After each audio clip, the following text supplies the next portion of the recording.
Welcome to the Responsible Supply Chain Show, where we explore the world of responsible sourcing, sustainable practices, and ethical supply chains. I'm your host, Justin Dillon, and in each episode, we'll dive into real challenges and solutions companies are facing as they strive to create better supply chains. Let's get it. Okay, this is episode 4. This, I think we're getting pretty good at this, and I know I'm feeling a little bit more. I'm actually feeling not great this week. I kind of seem to start off every year with a little bit of a cold. I also start off every year with a little bit of I don't know. I'd call it melancholiness, pensiveness. I think just like the calming down of the holiday and kind of relaxing, which I like to do. But it also, like, my mind kind of gets, anyway, I get a little, worked up. I think what people would probably call it is moody. Others from the outside, I call it pensive. They call it moody. But this year I decided to do something a little bit different and to counteract my pensive moodiness. And I decided I was going to write some predictions for business for this year. Everyone seems to do it. I just want to be included and feel like I belong. And so I wrote my own predictions for business this year, a little bit off the back of some other predictions that I was seeing come out, particularly geopolitical predictions from folks like Ian Bremmer and others. This year does seem to be a little bit law of the jungle-ish. And for those of us that are, part of listening to the show and kind of part of the community around really trying to find ways that we can utilize business and use it as a force for good. And I mean that in the most law of jungle-y way. For those of us that are trying to do that, there's going to need to be some adaptation this year. And so most of my predictions are around talking about how to adapt, how to build responsible supply chains, how to continue to make the world a better place when it might feel like it's getting a little bit more like a contact sport. And in order to do that, I have invited Danielle Azoulay onto this show. You're going to love the conversation. She has 15 years of experience in sustainability. She's an adjunct professor at Columbia University, where she teaches sustainability. That's a thing now. You can go to college and learn this stuff. And it wasn't the case 15 years ago, I don't think. But she can teach it because she's had VP roles at places like you might have heard of them: Marc Jacobs, L'Oreal, PVH, Bed Bath & Beyond, and now she's the founder of the CSO Shop, a fractional chief supply chain officer agency. So she's in a lot of ways, she's kind of given back. But she and I get into some of these predictions, and I really came to her and just needed to test her, ask her, what do you think about the world? We're going to get into it in a minute, but some of these things are things I've talked about before, which scares me that I might be repeating myself on episode 4. But one of the things I always say is there is no mission without margin. A long time ago, when I ran an NGO, I remember, which I'm still kind of getting used to this. When I ran NGOs or did nonprofit organizations, I got invited to a lot more cocktail parties. I've noticed that my cocktail party it's gone down precipitously. I do like free drinks, and I don't get very many of them anymore. And I'm not whining. I'm just saying it's just a fact. But I remember walking into talking to someone at one of these cocktail parties, and the person said, "Oh, what do you do?" And I'm like, "Oh, I run this organization." Like, "Oh, you're a taker, not a maker."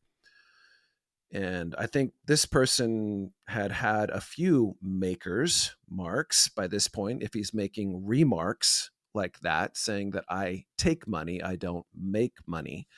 And it's always stuck with me that the world likes to categorize people that if you want to do good, you must just be someone who's diluting and taking. That is not necessarily true, but let me tell you, that is definitely not true this year. If you want to do good in the world, you're going to have to make money. Find ways of making a difference while also making money. Does that sound confusing? Does that sound impossible? Well, listener, listen on. And if that prediction somewhat bothers you, you probably won't like the other one that I gave, which is grievance is not a motivator. It's not a motivator for action anymore. Is it real? Absolutely. Will it get things done? Complaining probably won't get much done in what is looking to be very much a law of the jungle kind of year, not just in geopolitics, but it's starting to look that way in business. So if you want to, quote unquote, survive and thrive and drive whatever you want to get done in business, whatever it might be, don't complain. Don't bring grievances, bring solutions. And there's no one better to talk about how to bring solutions to your business than Danielle Azoulay. I hope you enjoy our conversation. Danielle, good to see you. How and where are you? Hi, I am well, and I am in Florida currently. Wow. Yeah, I Okay. What finished part? teaching my fall semester at NYU, was in New York until I could stand the cold as the, and then we came down to Florida. My family, I was born and raised in Miami, have lived in Florida for the first 25 years of my life before I moved to New York, and I didn't know that. I am living in my mom's retirement community. So Whoa. really an old person in training over here, hanging out with 85-year-olds and above. I'm really getting good at arts and crafts, and so I feel good about that. Okay, you just took it way further than I would have taken it. That's fantastic. Well, thanks for taking time between your knitting and your decoupage Thank you. to meet with me here on the Responsible Supply Chain Show. I met you I believe, when you were working at Marc Jacobs. That's right. Yeah, Yeah. and So I think Freedom just started, right? it was just a zygote of an idea. This is a show about responsible supply chains. Hmm. It's a burgeoning space. More and more people are coming into it. People like you have so much to offer to share with folks that are either in this space or that have taken on a new role in a company Hmm. around responsible supply chains. But I think what would be really helpful for our listeners is to understand a little bit about how and why you got into the work of sustainability. Sure. Um, without going back to when I was born, but no, when I You was, can. I'll tell you, growing up in Florida, in Miami, I had a very strong connection to the ocean really early on in my Mm, life. When you grow up in South Florida, you spend all your time outside. You just, I mean, the weather's nice all the time. And Hurricane Andrew was the first real hurricane, big climate event or big weather event that I was impacted by. I was yeah. about 12 at the time, and in my house when our roof blew off. And Wow. from a very early age in my life, had this feeling that in order for us to thrive, in order for us to, and I say thrive deliberately, not survive, right? We really need a stable climate. And at that time, it was 1992, and there wasn't a lot of Yeah. awareness around sustainability as a career. If you Yeah. wanted to work in the environment, you worked for Greenpeace or another nonprofit or NGO. Well, So I don't know. you've done a lot. I mean, you've done a lot in the time that you've been working on it, and I'm sure a lot has changed Yeah. over the last 15 years of working in sustainability. I've heard you say is that you have to build convincing arguments Hmm. inside of companies to push what, an agenda or an investment. Like when you're building arguments inside of a company, I'm assuming it's to the CFO or to the C suite to be able to get budget to do something. Can you tell me a little bit more about that? Yeah, actually, it's to everyone to do anything. And so what ends up happening is so that was Yeah. a really broad answer, but I'll walk you through what I mean when I say that. Yes, for sure, the CFO and you have to be aligned. That person needs to understand the agenda and the reasoning behind the budget asks. However, you know, I don't control procurement. I don't control, Right. um, you know, what suppliers we work with. I don't control formulations or how products are designed. And so, Yeah. really, that agenda has to be sold into every single C suite level executive. And they have to understand how they can cascade that down within their organ function so that we are a, a business that is aligned around this transformational direction. Yeah. And just those conversations can take months, if not years. Now it's like, I always say, like, we started off with a tennis match and we've turned into a football team when it comes to Yeah. making decisions, because everyone has to be in on this, because the importance of it has elevated. Mhm. Here we're at we're taping this at the beginning of 2025. There are some questions that I have Mhm. around sustainability in 2025 that I think a lot of people have, right? Mhm. We are seeing, I mean, while we're taping this, fires are raging in LA. And um, there is already, the political footballs have come out about, DEI and fire hydrants and all the Mhm. rest of it. And it just, people just can't help themselves. They immediately run to trying to create some type of, political or financial conversation around it. It just seems like sustainability has, the conversation around this has changed in 2025, and we've started off, immediately jumping into it. I want to get specific. I want to talk to you about, when I go to supply chain and or sustainability conferences, I feel like I've walked into a language that I know nothing about. Now, everyone has their acronyms, but do you feel like, as we're going into 2025, tell me what you think, is it time for the sustainability folks that have kind of frankly, had to build their own language? Is it time to start parsing the language such that someone like me, and I kind of use me as the bellwether, like, Mm. if I can understand it, anybody can understand it. How do we start changing the language around sustainability so that it's easier to understand, and you don't have to, Have a study up on. PhD. Yeah. God, this is a great question. And I'll tell you why. Because I will say that my approach to sustainability has been like the keep it simple approach always. You cannot do this job well and make people feel left out of the conversation.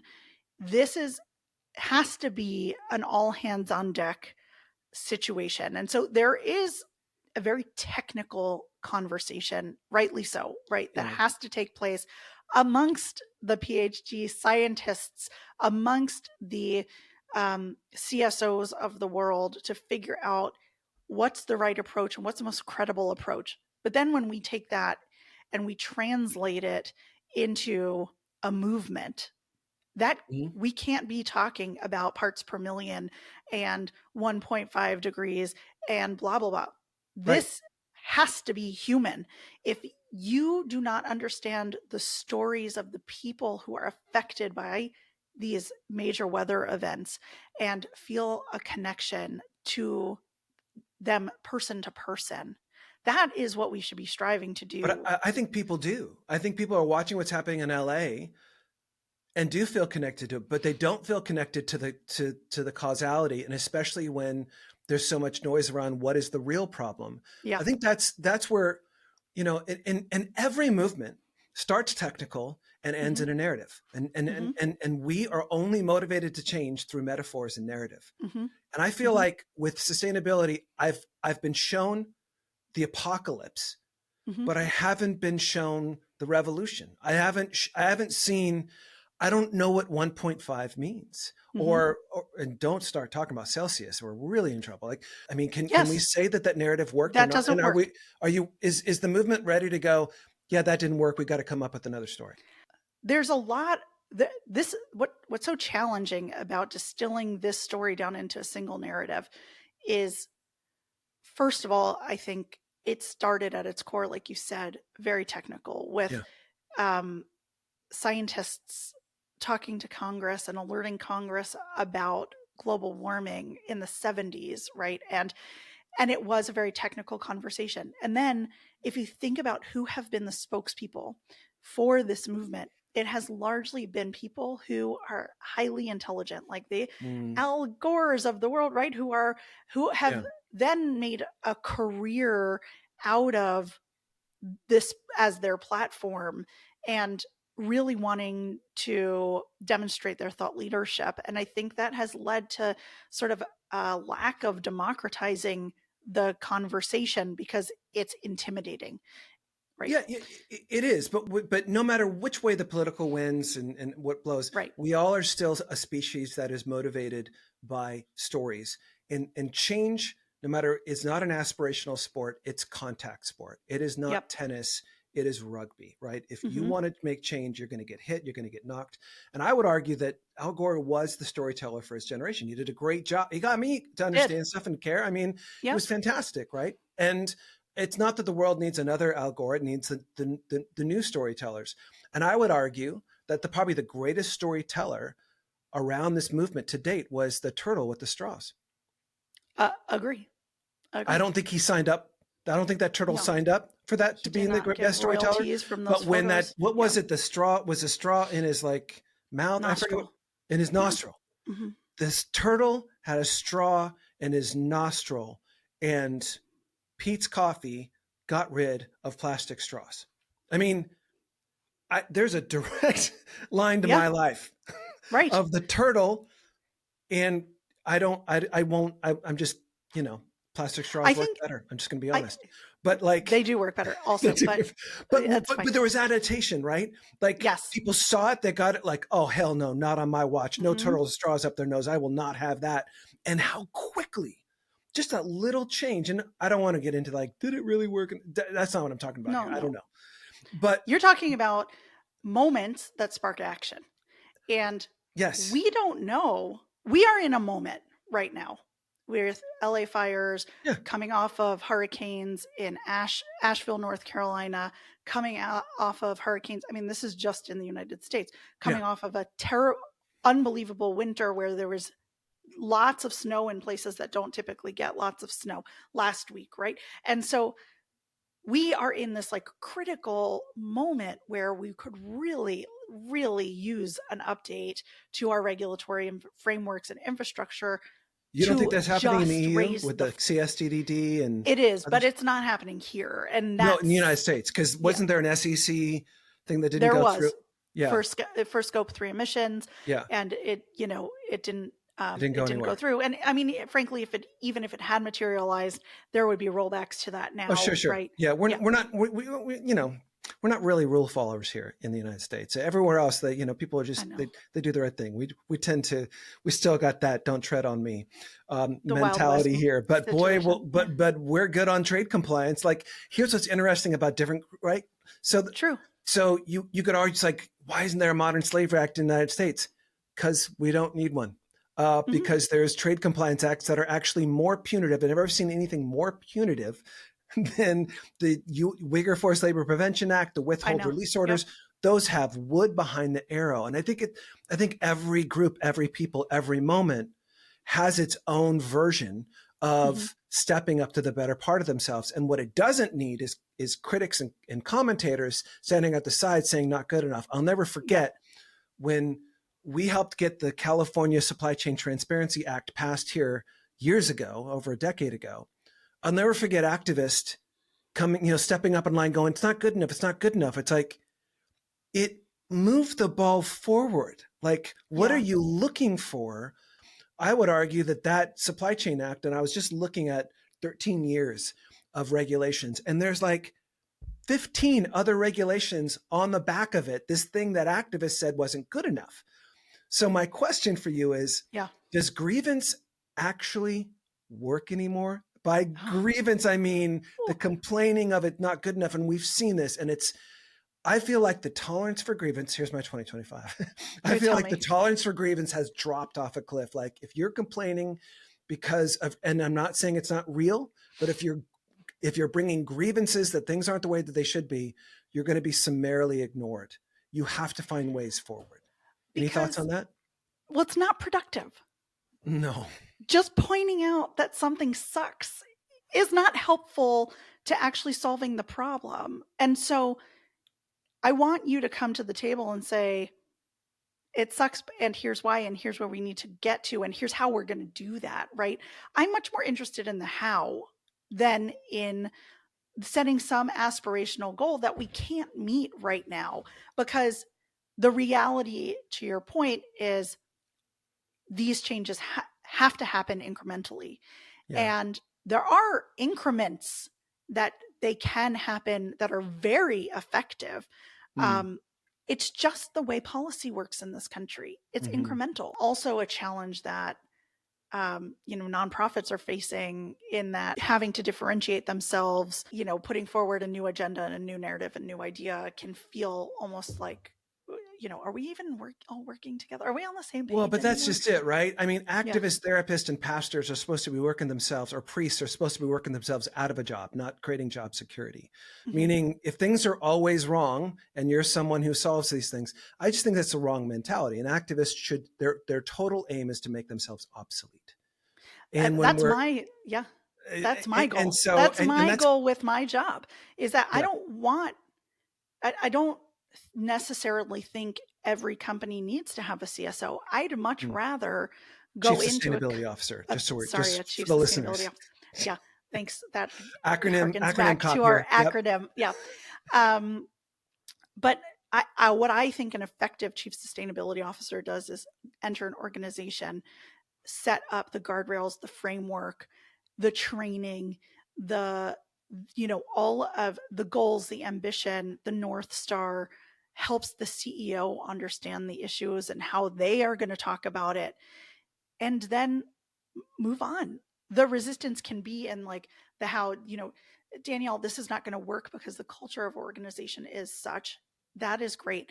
But if you're resisting me, implementing like an auditing program and making sure that every company has an audit before we start putting POs with them, like I can't, there's a level of Oh, pushback that we I can't want to push abide back on by. that. I want to push Okay, back go. on that. Go. So not push back, but push in. Yeah. Push in. Go. Yeah. Double Push click. in. Yeah. For Double real. click. Yeah. Double click, my favorite. Boy, it's funny. I want to talk about a relic of the past that was Mm-hmm. so valuable, but I want your prediction on its future. I want to talk Okay. about the supplier questionnaire. I love that. Was And so it's dramatic. and its distant cousin, the social audit. The social audit.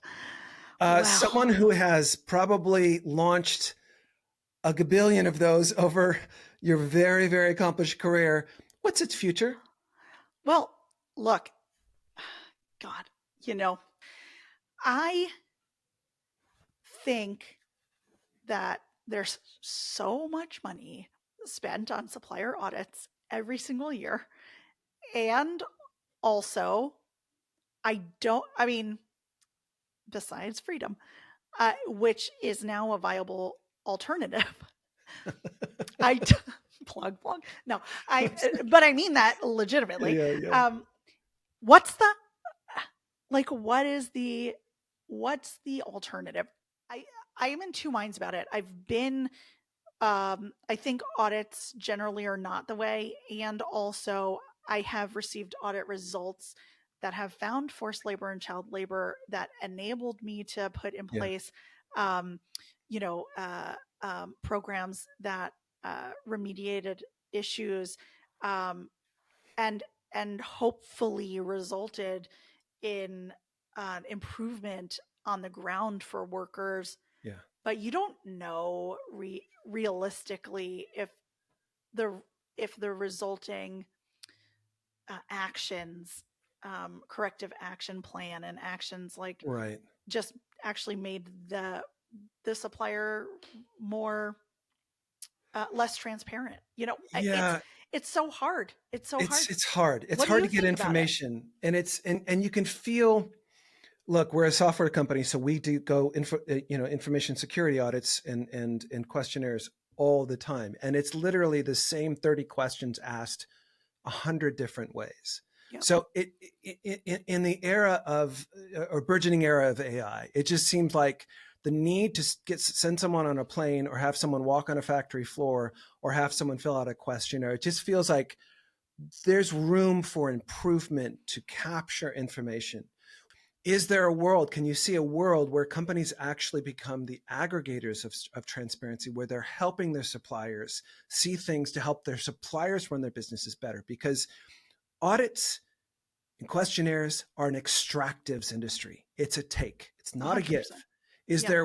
there a world in where companies start giving their suppliers information and opportunities and even benefits to perform better, to learn more, to, measure their, emissions? Like, it just seems like we need to move it from liability to an asset type of offering an asset instead of offering a liability to suppliers. Is there any room for that in 2025 and Oh, 2026? I know it's not going to yeah. happen. And there's been room for it since, 2017 when I was doing it, right? It's Yeah. like I every year when I was at Marc Jacobs, every year we did a supplier summit, and we did it in Shenzhen in China, and all invited all the suppliers to participate and learn about. And it wasn't about our brand; it was about upcoming trends on energy, water, waste, human rights, and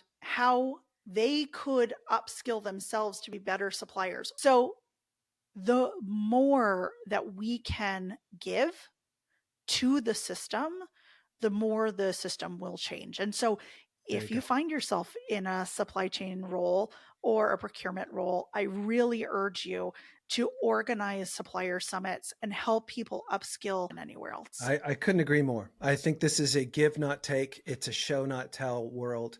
And if companies want to, if anyone listening, if you're part of a company that is trying to report against European laws like CSRD or CSDDD, or pick your alphabet soup of regulations, if your suppliers aren't coming along on the journey for you, which, how do you motivate someone? You sit in their shoes and help them succeed. For Like, sure. you And also, demonstrate that you do that. Yeah. It's not it's just like about what you can get out of them. it's right. And that builds trust, and it builds prioritization, right? Mm, You want on time delivery, build that relationship yeah. with that supplier and get prioritized. You want, it's like it's good business to invest in these relationships. And if you're investing in the relationships, hopefully your sourcing team will recognize that actually, like, supply chain stability, making Yeah. not having the annual turnover all the time is really critical in doubling down on those Yeah. relationships. Proof. Okay. So for anyone coming into this space, this is called the Responsible Supply Chain Show. These are people that are tasked with very similar jobs to what you had to do before there was even the title responsible supply chain or Mm-hmm. sourcing manager. What's the number one skill set that young people entering this workforce or people moving from another role into this? What's a skill set that you feel like is critical for people to have to be successful in their role? We're entering an era where every job is a climate job, Mm, every job is a human rights job. This is mm, not work that can be siloed and separated and delegated to a 10-person team or less within a multi-billion-dollar company. Also, even if there is no North Star at your company, let's say your company doesn't have a chief sustainability officer and nobody cares at the C-suite level, that doesn't mean you can't care. Like, develop your own personal KPIs. Figure out how you can start integrating these mission-based um, decisions into your day-to-day job. Don't wait for permission.